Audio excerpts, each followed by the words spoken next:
Perfect. So, what I am trying to do today is, the title of my talk is Nonviolent Just Attention, Inputs for Philosophical Counseling from Murdoch and Rosenberg. And you may not know who Murdoch and Rosenberg are, so my first slide is an attempt to address that. So Dame Iris Murdoch is mostly known actually as a novelist. So she was born in Ireland and then worked as a novelist, but also as a philosopher at Oxford. The other protagonist here is Marshall Rosenberg, who, I'll just give you some information here about both of them. First, Iris Murdoch, acclaimed novelist. She wrote 26 novels, so really that's what she's known for mostly. She won the prestigious Booker Prize, The Sea, with one of her books. Oxford philosopher, one of her books, the most influential books within philosophy is The Sovereignty of Good, depicted here. And her latest and last work in philosophy was Metaphysics as a Guide to Morals in 1999. So there it is. Marshall Rosenberg was an American clinical psychologist. So he developed this technique that we'll be talking about a bit called nonviolent communication. And so he worked as a clinical psychologist, but also at schools as a psychologist at schools, and then for many years in the area of peacemaking. So conflict resolution and peacemaking were his particular fortes. So here's the book that he has written and published, and that sort of everyone sort of draws on when they talk about nonviolent communication, a language of life. So that's those are the two protagonists here that I want to talk about. And my suggestion for this talk is the following. My suggestion is that philosophical counseling can benefit from drawing on Murdoch's conception of love as just attention. I'll say more about that in a minute. And Rosenberg's account of nonviolent communication. Both, I suggest, can be productively fused and provide a theoretical framework, or at least a glimpse thereof, that philosophical counselors can draw on to help clients address, especially interpersonal conflicts, in a way that is based on a more realistic and empathetic appreciation of the client's circumstances, and in which the need is highlighted for employing means of communication that focus on appreciating the difference of, but nevertheless connecting the parties of the conflict. Now that's a mouthful, right? But my hope is that at the end of this presentation, we'll get clear on what this is supposed to be. So again, I want to bring these two into communication. And so partly this is an instance of what I take philosophical counseling to be, namely a productive interaction between philosophy on the one hand and psychology on the other, right? So and Murdoch in particular is a fairly good protagonist in this regard, because she was in the middle of the 60s, 70s, last century, she was claiming that a working philosophical psychology is needed, which can at least attempt to connect modern psychological terminology with a terminology concerned with virtue. So that's from Sovereignty of Good.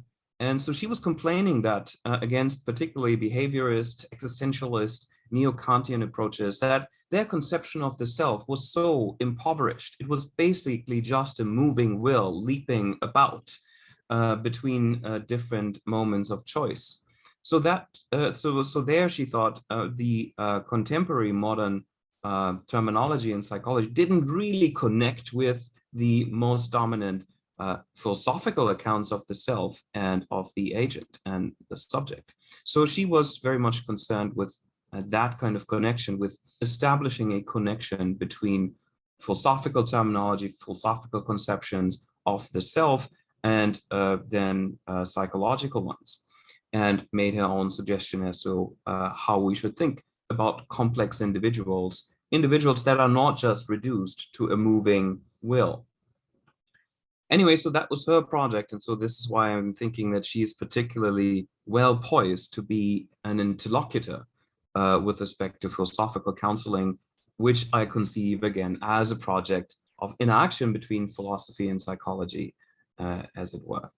So from Murdoch, as we will see, I take this concept of clear vision, which is a product of just attention, again, something that we'll get back to in a minute. And from Rosenberg, I get, again, the process of nonviolent communication, but in particular, a particular step within this process, the first step, the distinction between observing and judging.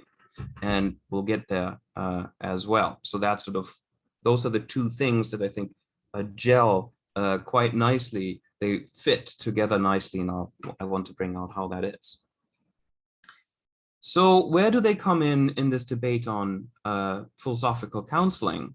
Now, we can start by asking what it is that philosophical counselors aim to do. And as many of you would know, this is itself a contentious issue. Right. Some say, well, it doesn't have to do anything with the patient's or client's well-being, right? And yet others, like, for instance, Martha Lang, would say, well, we philosophical counselors, she herself is a practitioner, work for the sake of enhancing the well-being of our clients. So well-being is by some endorsed as the aim of philosophical counseling, and others would say, well, well-being need not be our aim, it can just be clarification, for instance, or something else.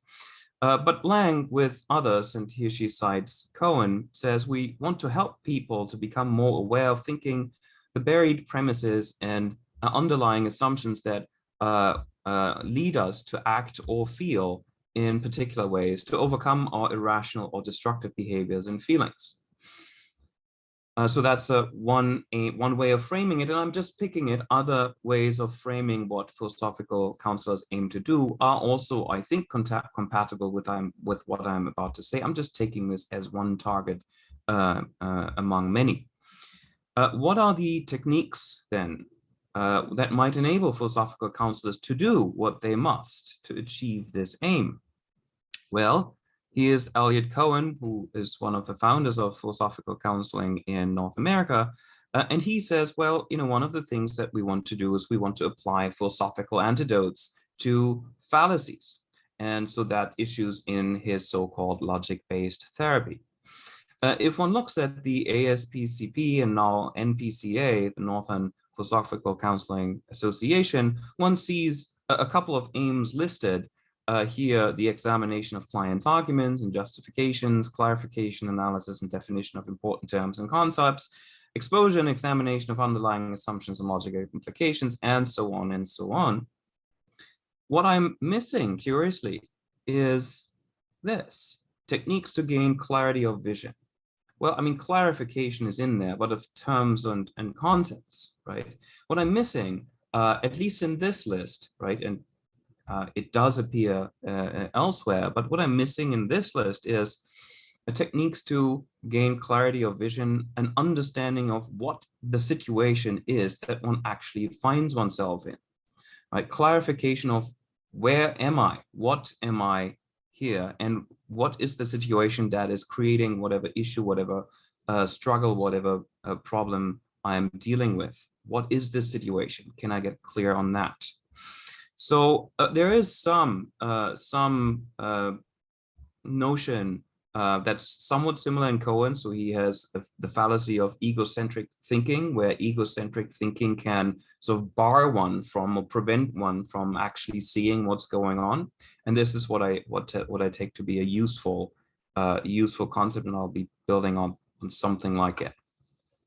Okay, so Murdoch then. Let's move on to Murdoch. So this is where it comes in, right? I think there's sort of a lack here. We want to have some techniques to gain clarity of vision, and I think that's where Murdoch and Rosenberg can come in and provide some help. Murdoch, what is her view? Well, I've said that for her, one of the central moral concepts is love. Love, she claims, should be a central concept in morals. Again, and when she says again, she thinks that in Aristotle with friendship, philia, and Plato with eros, this is already so, or it was so, and it's been sort of been removed to the back burner in a sense. So love, she thinks, is that's a famous quote, the extremely difficult realization that something other than oneself is real. So we see this is not love as we might think of it in sort of pop culture, not at all.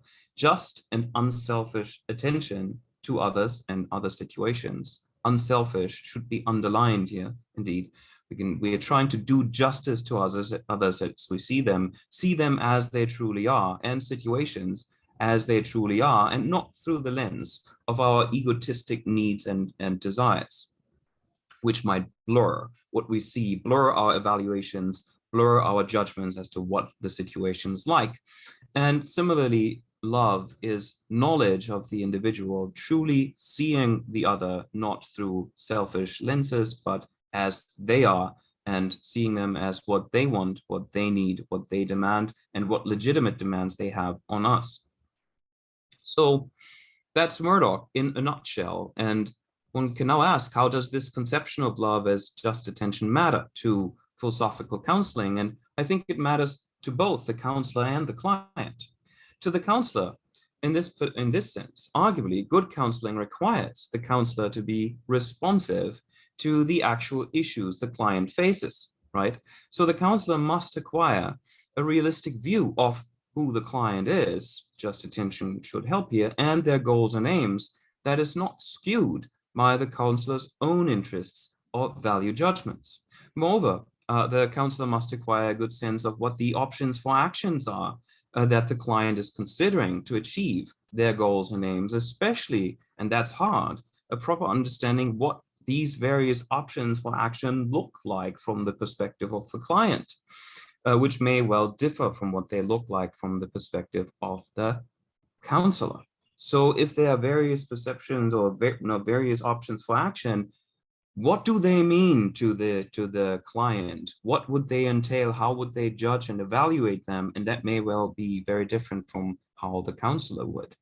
So here, clarity, sort of seeing the other, seeing the client well, would be beneficial to the counselor in order to then be able to help the client achieve their goals. And to the client, on the other hand, arguably part of becoming able to reach one's goals and aims is to see one's situation clearly and what options for action are actually at one's disposal. So the client too must acquire a realistic view of the situation and the factors conducive to or standing in the way of their progress vis-a-vis their goals, a realistic view of the people involved. So just like the counselor has to get a realistic view of the client needs to get a realistic view of the people involved in the kind of issue or problem that they're dealing with.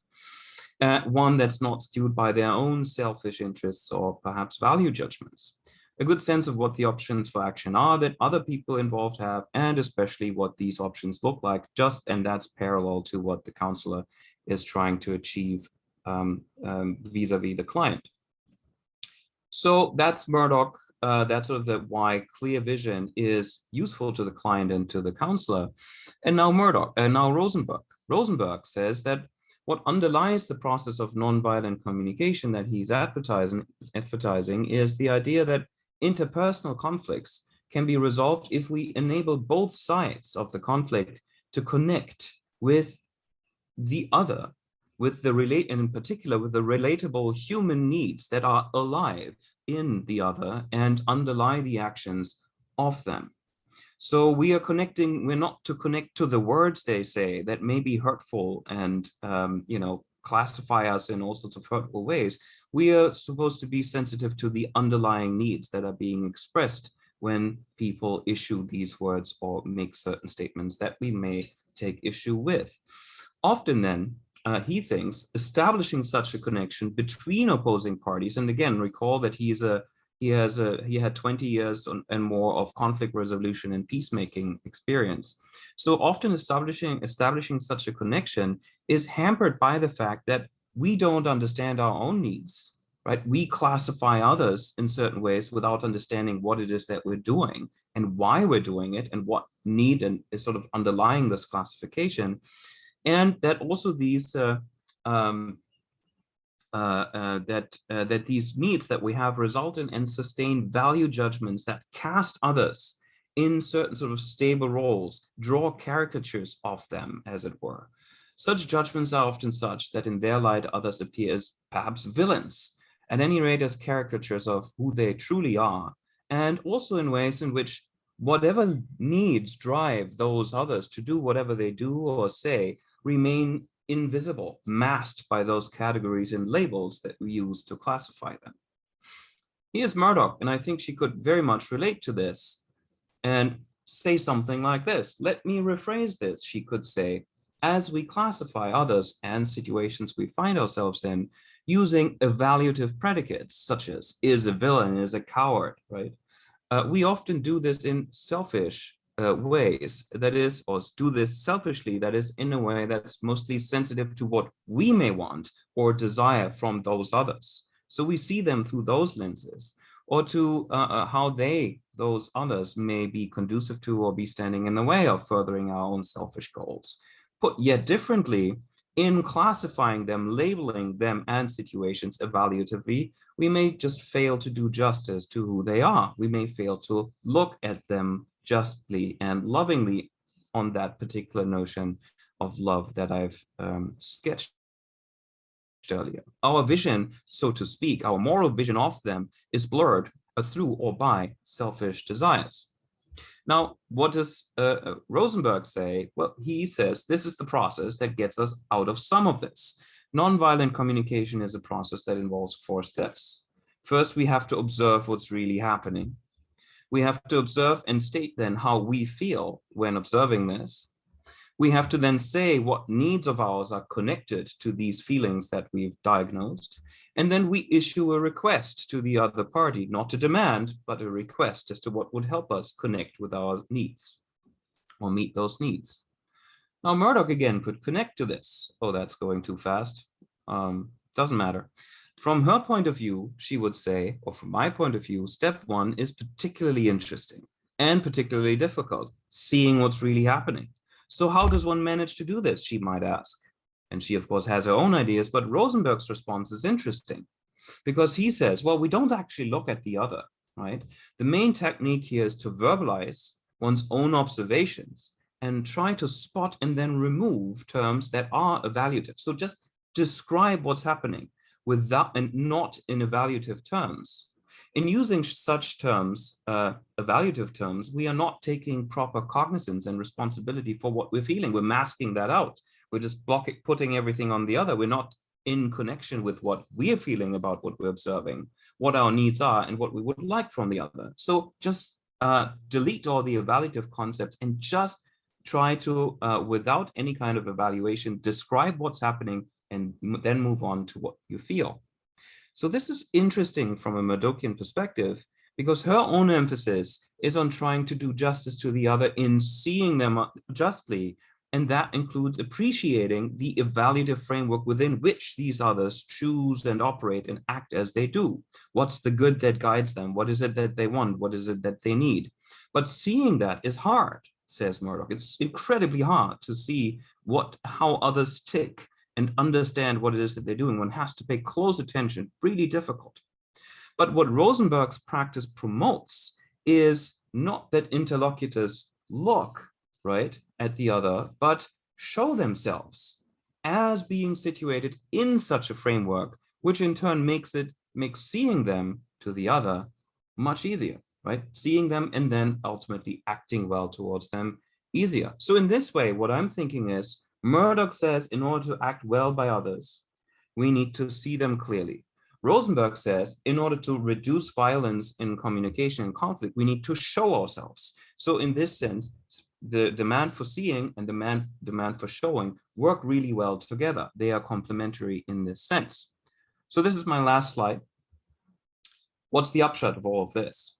So I'm saying that I've suggested that both philosophical counselors and their clients would benefit from achieving clear vision in this Murdochian sense, right? That's I've suggested on a notion of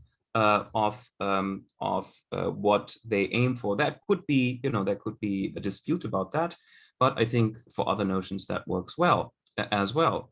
Clear vision, according to Murdoch, I've said, is a matter of just attention to others, doing justice to them as we describe and characterize them evaluatively or not, and situations. And such just attention is likely to promote compassion and acting well towards them. You can only act well towards what you can see. Rosenberg's process of nonviolent communication provides a useful tool, one that enables such clear vision as it prompts the interlocutors, both of them, to show themselves in precisely the kind of way that clear vision is supposed to make visible, namely as sort of integrated in a framework of evaluation that they inhabit. Obviously, and that's sort of a caveat at the end, the limits of this format, it's very short, did not allow me to develop in any detail the framework that nonviolent just attention may make possible, let alone contrast it with extant well-developed approaches such as logic-based theory, bibliotherapy, etc. But my aim was anyway more modest. I just wanted to indicate that both Murdoch's and Rosenberg's approaches are interestingly compatible, in fact, complementary, and then one is sort of focuses on seeing, the other one on showing oneself, in that Rosenberg's technique helps provide what needs to be seen, what Murdoch seeks to achieve, clear vision, and that both provide useful inputs for philosophical counseling. Thank you very much for your attention. Here are some references, happy to share them with anyone who might need them. And do send me an email if you have any questions that I may not be able to answer later.